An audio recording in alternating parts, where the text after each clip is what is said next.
아니 물론 그분이 이제 아직 정식 공무원이 아니라 좀 배워가는 그런 견습 공무원인 거는 알겠는데 그래도 그렇지 해도 어쩜 그렇게 진짜 사람을 귀여워. 안녕하세요, 에밀리입니다.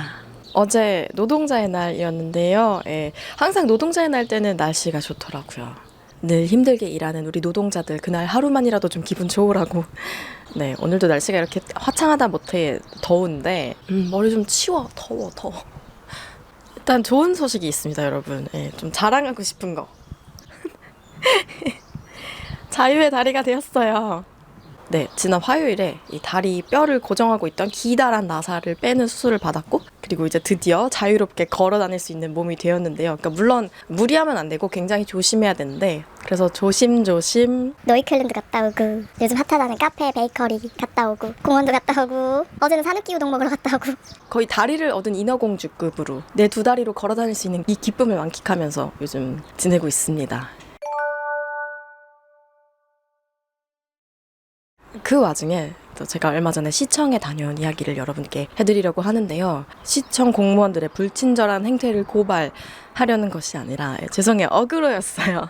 아니, 칭찬해드리고 싶어서. 그리고 저 개인적으로 좀 즐거운 경험이었어서 이 시청에 방문해서 독일 신분증과 독일 여권을 신청하고 또 픽업을 해온 이 일련의 과정들이, 그래서 여러분들께 이야기들을 좀 해드리면서 독일 공무원들 일처리 진짜 느리고 불친절하다던데 라고 많이들 들으셨을 여러분께 또 다른 어떤 이면의 이야기도 있다는 거를 해드리고 싶었습니다.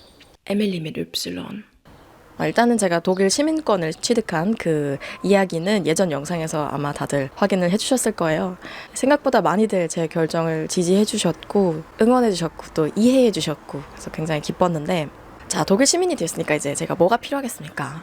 독일 신분증이 필요하겠죠. 그동안은 항상 외국인증, Aufenthaltstitel, 아니면 그냥 한국 여권을 가지고 제 신분을 증명하곤 했었는데, 이제야말로 독일 신분증을 한번 가져보자 해서 신청을 하게 되는데요.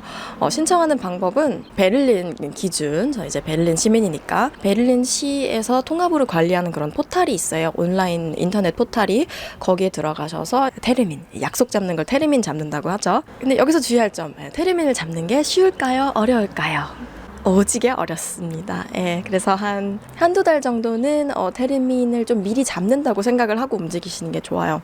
그래서 저도 테르민을 한 2달쯤 전에 잡았는데 보니까 뭐 여러 군데에서 테르민을 다 잡을 수 있는데 라타우 슈네베르크 여기가 좀 눈에 띄더라고요. 왜냐면 거기가 제일 많았어, 예약 가능한 테르민이. 다른 시청들은 막 몇 개 되지도 않고 또 클릭하면 없어져 있고, 근데 여기는 뭔가 되게 오라, 민원인들이여 다 나에게 오라, 여기 있노라, 여기 테르민을 내가 주겠노라, 이런 느낌으로다가 딱 이렇게. 그렇게 멀지도 않아요, 저희 동네에서. 교통도 괜찮고. 그래서 그래, 그러면 라타우 슈네베르크 가서 이거 신청해보자. 테르민을 잡았죠. Ich bin ein Berliner. 자, 그리고 테르민 당일까지 많은 일들이 있었고, 그 와중에 다리가 그때 부러진 거예요. 그 테르민 기다리는 와중에. 그래도 다리는 부러졌지만 테르민은 가야죠. 지금 여기를 안 가면 또 한두 달을 기다려서 다음 테르민을 잡아야 되는데. 그래서 목발을 진짜 이렇게 잡고 쩔뚝쩔뚝 시청에 갔어요. 시청 바로 앞에 버스 정류장이 있어서 일단 교통은 편했고, 또 목발 짚고 다니니까 다들 너무 친절해. 다들 막 문 열어주고 잡아주고 기다려주고. 그래서 뭔가 인류에 감동하면서 시청까지 갔죠. 가면은 보통 이제 독일 관청들은 다 이제 와테츠마, 대기실이 이렇게 조그맣게 있는데, 여기는 역시 대기실도 엄청 커. 막 그 사람들이 꽤 많이 있었지만 뭐 기분 나쁠 정도로 그렇게 많지는 않았어요. 그래서 앉아서 정말 잠깐 기다렸는데 띵동, 이 텔레비전 화면에 제 번호가 뜨더라고요. 진짜 얼마 안 기다려서 한 5분? 이렇게 빠르다고? 독일은 원래 테르민을 잡아도 최소 30분은 기다려야 되는 경우가 많은데, 그래서 감탄하면서 이제 가는데 이제 제 업무를 봐주실 그 공무원 분한테 가면 되는데 뭔가 되게 한참 가야 되는 거예요. 그래서 다른 이제 일 보시는 공무원분들 다 지나서 뭔가 저 구석에 맨 끝으로 가래. 그래서 뭐지? 그래서 이렇게 또 목발 짚고 절뚝절뚝 이제 가니까 딱 어떤 구역이 나오냐면 아츠비베라이시, 그러니까 지금 일 한창 배우고 있는 분들, 그 구역에 제가 배정이 됐더라고요. 그래서 거기 가니까 이제 그 일을 가르쳐 주시는 좀 고참 공무원분들이 입구에 좀 이렇게 계시고, 그 나머지는 다 진짜 어리고 뭔가 이제 진짜 딱 직업 전선에 뛰어든 그런 견습 공무원분들이셨어요. 그래서 저 담당자분한테 딱 가서 앉았죠. 할로, 또 아니야, 하이. 베를린 공식 인사 하이. 아주 친절한 미소로 저를 이제 맞아 주셨고 제가 저 이런 걸 하러 왔습니다. 전 처음에 사실 여권 따로 신분증 따로 신청해야 되는 줄 알고 일단 여권 먼저 신청을 하려고 했어요. 그랬더니 신분증도 지금 같이 신청을 하셔도 된다는 거예요. 이게 당연하게 들리시겠지만 독일에서는 가끔 이제 당연한 것들이 좀 당연하지 않을 때가 있어가지고 그러냐 그러면은 둘 다 신청을 하겠다. 저는 이제 준비 같은 걸 그런 거 할 때 철저히 좀 해갔기 때문에 딱딱 준비한 서류들 뭐 귀화 증명서, 이름 변경 증명서, 한국 여권 그다음에 기억이 안 나는데 하여튼 서류들을 쫙 펼쳐놨죠. 그랬더니 준비를 정말 잘해 오셨네요. 이러면서 이렇게 딱 전산에 뭔가 입력을 시작하시는데 그때부터 이제 조금씩 견습생이신 게 약간 이제 티가 나더라고요. 당연하지. 배우는 입장인데. 그래서 그때부터 이제 이건 제가 잠깐 사수님한테 가서 물어보고 와야 될 것 같아요. 가서 물어보고 와. 그러니까 왜 그랬냐면 제가 정말 완전 특이 케이스잖아요. 이분이 정말 처음 접해보는 케이스. 그냥 원래부터 독일인이었던 사람이 와가지고 뭐 신분증, 갱신, 뭐 여권 신청 이런 게 아니라 지금까지 단 한 번도 독일 신분증을 가져본 적이 없는 사람이 와서 나에게 신분증을 달라고 한다. 약간 이런. 그러니까 그게 뭔가 절차가 다른가 봐요. 제 뭐 예전 서류들을 보더니 근데 여기에 국적에 코레아니시라고 써있는데 사실 코레아니시가 아니라 스윗코레아니시라고 써있어야 되는 게 아닐까요? 그러게 제가 그럴 수 있죠. 이게 노트 코리아도 있으니까 이게 뭐 확실한 게 좋겠죠. 그러더니 물어보고 오겠습니다. 실제로 말투가 이러진 않았고 오히려 제가 물어보고 올게요. 약간 이런 말투였어요. 그래서 물어보고 올게요. 그래서 가서 이제 물어보고 딱 오시면서 그냥 이렇게 코리안시로 둬도 된대요. 제가 지금 배우는 입장이라 잘 몰라서 죄송합니다. 막 이러시길래 아니에요. 꼼꼼하게 봐줘서 너무 감사하다고. 여기서 이제 독일어 명언 sicher ist sicher. 확실한 게 확실한 거 아니겠습니까? 저 어차피 시간도 많았기 때문에 느긋하게 이제 인자 미소를 띠고 목발 옆에 이렇게 두고 기다리고 있었죠.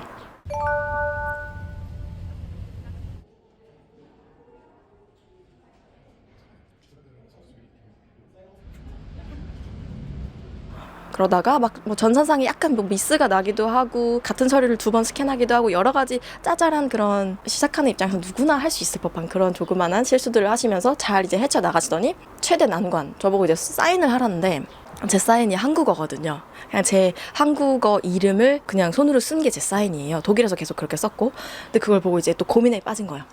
이 사인은 정말 흥미로운 사인이군요. 그러더니 이제 하지만 이걸 독일에서 법적으로 문제 없이 쓸 수 있을지 자기가 지금 확신이 없기 때문에 이걸 한번 찾아보겠다는 거예요. 그 공무원들이 보시는 뭐 Gesetzbuch 약간 행정법 법전 같은 건가 그런 게 있대요. 그래서 그걸 이렇게 또 찾아서 한참 더 보시더니 뭔가 알겠는데 혹시 모르니까 또 물어보고 오겠대요. 사수한테. 그래서 제가 물어보고 오시라고. 저도 항상 궁금했던 부분이고 이게 사인이라는 게 사실 뭔가 막 그냥 휘갈겨 쓰는 것 같지만 은근히 다 그 알파벳이 다 들어가 있잖아요. 그렇다면 독일어권 국가에서 한국어로 서명을 하면 이게 과연 아무 문제가 없을까 저도 궁금했던 부분이라 물어보고 오시라고. 그래서 딱 물어보고 오시더니 네 제가 물어보고 왔는데요. 언어 자체는 상관이 없다고 합니다. 한국어여도 되고 일본어여도 되고 그리스어여도 상관은 없는데 항상 이거를 통일되게 일관성 있게 이 서명을 사용을 하셔야 됩니다. 그래야지 효능이 문제없이 있는 겁니다. 이렇게 얘기를 해주시더라고요. 그래서 저도 뭔가 배웠잖아요. 그래서 야 wieder was gelernt. 또 새로운 거 배웠네요. 이거는 물론 저를 위해서 하는 말이기도 했지만 그분한테도 이제 한 얘기였죠. 그러니까 그분이 또 너무 저 때문에 오래 걸려서 미안하다고 막 그러시길래 원래 독일 사람들 사과 잘 안 하는 거 아시죠? 사과를 하면 그걸 자기가 덤탱이 쓸까 봐 좀 사과를 피하는 경향이 있는데 이분은 견습생이셔서 그런지 아니면 원래 천성이 착하신 건지 계속 이제 사과를 하시길래 아니다. 저도 지금 너무 흥미롭게 지금 이 과정을 보고 있고 이렇게 확실하게 해주는 게 좋지 그냥 대충 했다 나중에 문제 생기는 것보다는 이게 훨씬 좋다. 천천히 하시라. 나 지금 다리 다쳐서 TMI 남발. 나 회사 안 가서 시간도 많다. 자 그렇게 해서 신청이 어찌어찌 잘 끝나고 꽤 오래 걸리긴 했어요. 그러고 나서 수수료 지불하고 신분증하고 여권 신청하는데 총 100유로 100유로 냈습니다. 요즘 환율로 16만 원이죠. 요즘 환율이 이제 미친 듯이 막 그러고서 이제 바로 나오는 게 아니에요. 신분증이랑 여권이. 이건 한국도 똑같겠지만 독일은 이제 4주 정도가 걸립니다. 신분증 나오는데 4주가 걸려요. 그래서 뭐 4주 뒤에 이렇게 찾으러 오시라라고 하면서 이분이 딱 또 아주 정말 사력 있게 배려를 해주신 게 다리가 근데 아프시니까 직접 오시기 힘들 수도 있으니까 자기가 Vollmacht 위임장을 써주겠다는 거예요. 그럼 다른 사람 대신 보내서 이걸 가져오게 하면 되니까. 거기까지 생각을 해주신 거예요. 보통은 독일 공무원분들 이런 거 안 챙겨줘요. 예, 내가 알아서 어떻게 내가 이걸 알아야 되는지 모르겠지만 민원인 입장에서는 내가 알아서 요청을 하지 않으면 주지 않아요. 근데 이분은 다 알아서 이제 그러니까 매뉴얼대로 하시는 거겠죠. 예, 그 포엘마크트까지 써주시고 마지막으로 다시 한번 너무 오래 걸려서 미안하다라고 하시길래 혹시라도 이분 기죽을까봐 마지막에 폭풍 칭찬. Ich bedanke mich für Ihre sorgfältige und professionelle Arbeit. 감동의 도가닌 거야. 민원인과 공무원 우리 둘 사이의 이 교감, 라포 형성. 네, 그래서 신청한 얘기를 이렇게 막 장황하게 했고요. 그러고 나서 딱 4주 뒤에 신분증은 완료가 됐고 3주 뒤에 신분증 완료됐고 5주 뒤에 여권이 완료가 됐어요. 그게 바로 엊그제였어요. 그 5주 뒤가. 그래서 제가 이 자유로워진 다리로 찾으러 갔죠. 네. 신분증하고 여권을 이제 찾는 곳이 또 따로 있어서 이제 거기 가서 이제 또 잠깐 기다려야 돼요. 오래 기다리진 않아도 되고. 그래서 기다려서 그걸 이제 받아오는데 거기 또 서명을 해야 되거든요. 인수 확인증. 내가 이거를 픽업을 했습니다라는 거를 확인하는. 그래서 서명을 또 보더니 딱 그 공무원분이 그때 그분은 또 이제 다른 분이었어요. 이거 픽업할 때 계신 분은 굉장히 연세가 지긋하신 분이었는데 그분이 딱 이걸 보더니 굉장히 흥미로운 서명이네요. 그러길래 제가 이거 또 안 물어봤는데 막 한국 서명이 있고요. 사실 이게 저의 첫 독일 신분증입니다. 이렇게 줄줄 나와 안 물어봐도 지금 시민권 받은 지 얼마 안 됐을 때라 약간 뭔가 알아줬으면 하는 마음도 있고 좀 그래서 저의 첫 독일 여권과 첫 독일 신분증입니다 라고 말했더니 Herzlichen Glückwunsch und herzlich willkommen. 이 두 마디면 끝나죠. 나 벌써 감동받았어 이미. 근데 그분을 보고 제가 저의 첫 공무원 분이 떠올랐어요. 제가 처음 독일에 왔을 때가 콘스탄츠에 왔는데 그때 그 외국인청에 계셨던 성함도 지금 기억이 나는데 그냥 가명 쓰겠습니다. 헤어 슈미트라고. 그 헤어 슈미트랑 정말 비슷한 분이셨어요. 정말 여기까지 꽉 채워서 잠근 셔츠에 단정하게 머리 딱 짧게 자르시고 은퇴 안경 딱 쓰시고 정말 일 처리 싹싹싹 스탬프 착착착 쓸데없는 질문 절대 안 하시고 공무원이 되기 위해 태어난 인간이 아닐까 싶을 정도로 그런 분이셨는데 그 헤어 슈미트 그때 당시 저의 첫 공무원분한테 그때 제가 때를 많이 썼죠. 막 안 되는 거 되게 해달라고 하고 막 잘 모르니까 그때 독일에 처음 와가지고 막 돈도 없고 그때 약간 돈 문제도 좀 있었고 돈이 없으면 서류도 좀 힘들어지거든요. 그래서 막 이거 되게 해주세요. 독일어도 못하고 막 영어에 안 되는 독일어에 막 약간 진상 아닌 진상 많이 떨었었고 그랬는데 그 1년 동안을 그분이 제 업무들을 이제 계속 담당을 해주셨어요. 그러다가 제가 이제 마지막에 한국으로 돌아가게 됐나? 네, 한국으로 제가 잠깐 돌아갔었거든요. 그래서 돌아가기 위해서 또 해야 되는 절차들이 있어요. 그래서 그거를 이제 헤어 슈미트한테 이제 다 처리를 하고서 가려고 하는데 저한테 딱 한마디 하셨어요. Frau Lim,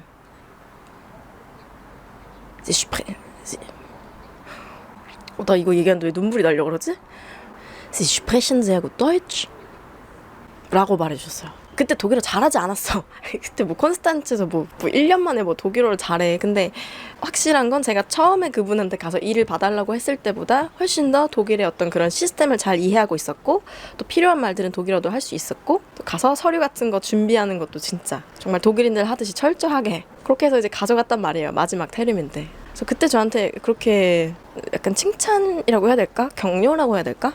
저한테는 그게 약간 그런 되게 따뜻한 bestätigung 확인시켜주는 것으로 느껴졌어요. 네가 그동안 열심히 했고 앞으로 네가 독일에 다시 와서 살아도 잘 살 거야 라는 그런 뭔가 인정의 말로 느껴져서 그러니까 저 혼자 또 완전 과대 해석한 거지. 헤어 슈미트 아저씨는 그냥 아니 이 여자가 옛날에 왔을 때는 막 말도 안 되는 걸로 떼쓰더니 이제는 좀 우리 금쪽이가 달라졌네? 이런 느낌을 하시는 말씀일 수 있지만 저는 그 순간에 참 많은 것을 느꼈는데 이번에 그 라타우스 슈네베르크에서 느꼈던 감정도 좀 그때와 비슷한 감정이어서 저한테는 되게 특별했다. 에밀리 및 읍실론. 마지막으로 이제 제가 하고 싶은 얘기는 맞아요. 저도 스스로 되게 불평 많이 하죠. 독일에 뭔가 시스템이 느린 것도 많고 답답한 것도 많다. 그건 인간이라면 뭐 당연히 느낄 수 있는 감정이라고 생각을 해요. 심지어 독일 사람들도 그다지 뭐 빠르게 살아본 적이 없는 독일 사람들도 뭐 제깍제깍 안 되면 불평하고 기분 나빠하고 짜증내요. 근데 그럼에도 불구하고 제가 이곳에 사는 것을 싫어하지 않는 이유는 이건 제가 예전에 밤리나님 Q&A 영상을 보다가 저 너무 공감했던 부분인데 몸은 좀 불편할 수 있어도 막 테르민 기다려야 되고 왔다 갔다 해야 되고 택배도 바로 다음날 새벽에 안 오고 그래서 몸은 불편할 수 있겠지만 마음은 편한 나라, 마음은 편한 사회 라고 하셨던 말씀에 제가 진짜 무릎을 탁 쳤거든요. 그래 내가 느꼈던 그 마음을 어떻게 저렇게 우아하게 표현을 하시지? 참 감탄했던 기억이 있는데 저도 거기에 동의를 합니다. 그러니까 물론 편리하면 좋겠죠. 내가 시킨 택배가 다음날 새벽에 도착을 하면 좋겠죠. 내가 먹을 사과가 이미 세척이 되어서 하나하나 플라스틱 봉지에 포장이 되어 있으면 먹기는 편하겠죠. 그런데 왜 그렇게 빨라야 되고 왜 그렇게 편해야 할까? 이렇게 얘기하면은 뭐 제가 당장 막 한국이랑 독일 비교하면서 막 한국은 막 이래서 뭐 그렇게 얘기를 하려는 게 아니라 이거는 조금 더 넓은 얘기라고 봐주셨으면 좋겠어요. 비단 뭐 한국에 대한 뭐 독일에 대한 그런 얘기가 아니라. 그래서 제가 저만의 어떤 머리로는 이거를 멋지게 설명을 할 수가 없어가지고 그 캐뮤이 책을 읽다가 발견한 한 구절을 한번 읽어드려 볼게요. 현대인은 영혼이 잠정적으로 죽는 한이 있더라도 우선 육체를 해방시켜야 한다고 생각한다. 그런데 영혼이 잠정적으로 죽을 수 있는 것이던가? 여기서 이제 육체를 해방을 시킨다는 것은 어떤 육체적인 편리함, 물질적인 편리함을 이야기하는 것인데 이것을 위해서 영혼을 희생하는 것이 과연 옳은가? 거기에 대해서 좀 생각을 해볼 수 있게 하는 구절이었어요. 전 요즘에 그런 생각을 되게 많이 해요. 우리가 뭔가 성장이 우리의 존재의 목표이자 이유인 것처럼 특히 경제 성장. 지금까지 우리는 끊임없이 경제 성장을 해왔잖아요. 근데 더 해야 된대. 아직도 충분하지 않대. 이렇게 물질이 넘쳐나고 이렇게 먹을 게 많고 누릴 게 많은 이 사회에서 그러니까 일단 그 선진국만 놓고 얘기를 하는 거예요. 근데 아직도 더 가야 된대. 그리고 그 과정에서 우리는 너무나 행복하지 않고 너무나 지쳐버렸죠. 이제 한국에 계신 분들이 저한테 가끔씩 걱정스러운, 우려스러운 그런 이제 연락을 하세요. 내가 한국에서 뉴스를 보니까 독일이 이제 망해가고 있다더라. 경제 성장이 예전 같지가 않고, 그래서 독일이 이제 망하는 건 시간 문제겠더라. 이런 식으로 정말 진심으로 걱정을 하시는 거죠. 제가 여기 있으니까. 근데 제가 이제 여러분께 묻고 싶은 건 독일은 이미 경제 성장을 이뤘고, 굉장한 수준을 달성했고, 그러면 이제 독일의 목표는 더 이상 경제 성장만이 여야 할 필요는 없다는 거예요. 다른 목표들이 많죠. 예를 들면 우리 인간이 좀 더 행복하게 사는 것에 대해서 또 인간뿐만이 아니라 동물들도 또 이 자연도 우리가 속한 환경도 더 이상 경제 성장을 위해 희생되지 않고 다 같이 공존할 수 있는 그런 길을 찾는 거? 그런 가치들을 위해서 많은 사람들이 실제로 애쓰고 있고요. 뭐 여러 가지 얘기들 많이 했다 그죠? 이걸 이제 편집을 해서 올리는 게 이제 일인데 그럼 지금까지 저는 에밀리 민 윕실론 채널의 에밀리였습니다.